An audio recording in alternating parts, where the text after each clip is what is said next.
Hi friend, मी आले आहे चिकलठाण्याच्या गणपतीला आणि इथे वैष्णवी मातेचा दिखाव पण खूप छान बनवलेला आहे. चला आता आपण बघूया. वैष्णवी मातेचं प्रवेशद्वार. मी आता मध्ये गेलेत. त्यानंतर गेल्याबरोबरच संत साईनाथ महाराजांची मला मूर्ती दिसली. त्यानंतर मी दर्शन केले आणि खूप छान झाडे होते तिथं पण छानसे. त्यानंतरच मी समोर गेले. मला बाप्पाची मूर्ती दिसली. मग मी गणपती बाप्पांचं दर्शन करायला वरती गेले. त्यानंतरच मी बाप्पांचं दर्शन केलंय. छान वाटत होतं तिथं पण छान मूर्ती बनवलेली होती. त्यानंतरच मी खाली आले. इकडनं पण खूप छान झाडं होते. त्यानंतरच माझा पुतण्या समर्थ दिसलाय मला. समर्थाला म्हणलं चल आपण वरती जाऊ. तो म्हणतो आंटी याच्यात मगरमच्छ आहे का? मी म्हटलं नाही रे बाळा. त्यानंतरच आम्ही वरती निघालो. तिथं वैष्णवी मातेचं मंदिर आहे. त्यानंतरच तिथून आम्हाला वरती जायचं होतं. खूप भीती वाटत होती. असं वाटत होतं आम्ही पडतो की काय. समर्थ म्हणत होता आंटी आपण खाली पडून जाऊ, चल पटापटा. त्यानंतर इथं वैष्णवी मातेचं द्वार आहे. आम्ही चाललो होतो आता वरती. खूप छान वाटतं इथं. आम्ही नाईटला खूप बेस्ट आहे इथे यायला.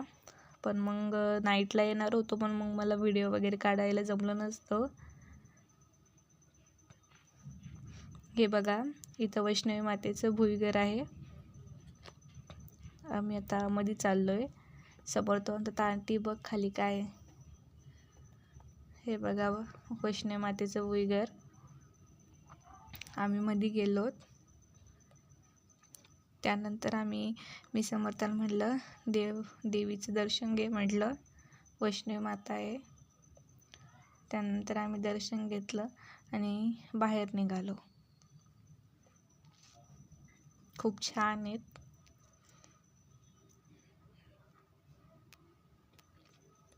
त्यानंतर आम्ही बाहेर निघालो. खूप छान वाटत होतं. आम्ही इथल्या पण देवाचं दर्शन घेतलं. खूप छान लांबून पण म्हणजे खूपच छान वाटत होतं. छानसं समर्थ म्हणायचं चल आंटी पटकन. छान डेकोरेट केलेलं होतं. त्यानंतर आम्ही दोघं पण खाली निघालो. समर्थ मी.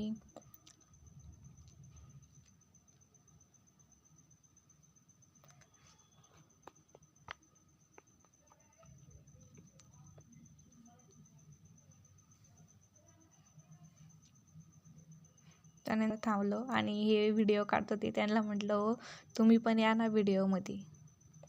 मग ते सुद्धा आले व्हिडिओमध्ये. समर्थाला म्हटलं ते बघ अंकलला बाय बाय कर. तो बाय बाय करत होता अंकलला.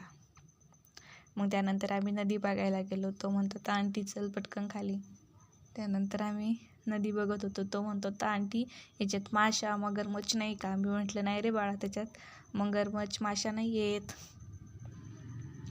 मग मी त्याला एक ते व्हाईट कापसासारखं असं ते चाललं होतं पाण्यात. त्याला म्हटलं ते बघ ते काय. त्यानंतर आम्ही इथून बाहेर निघालो.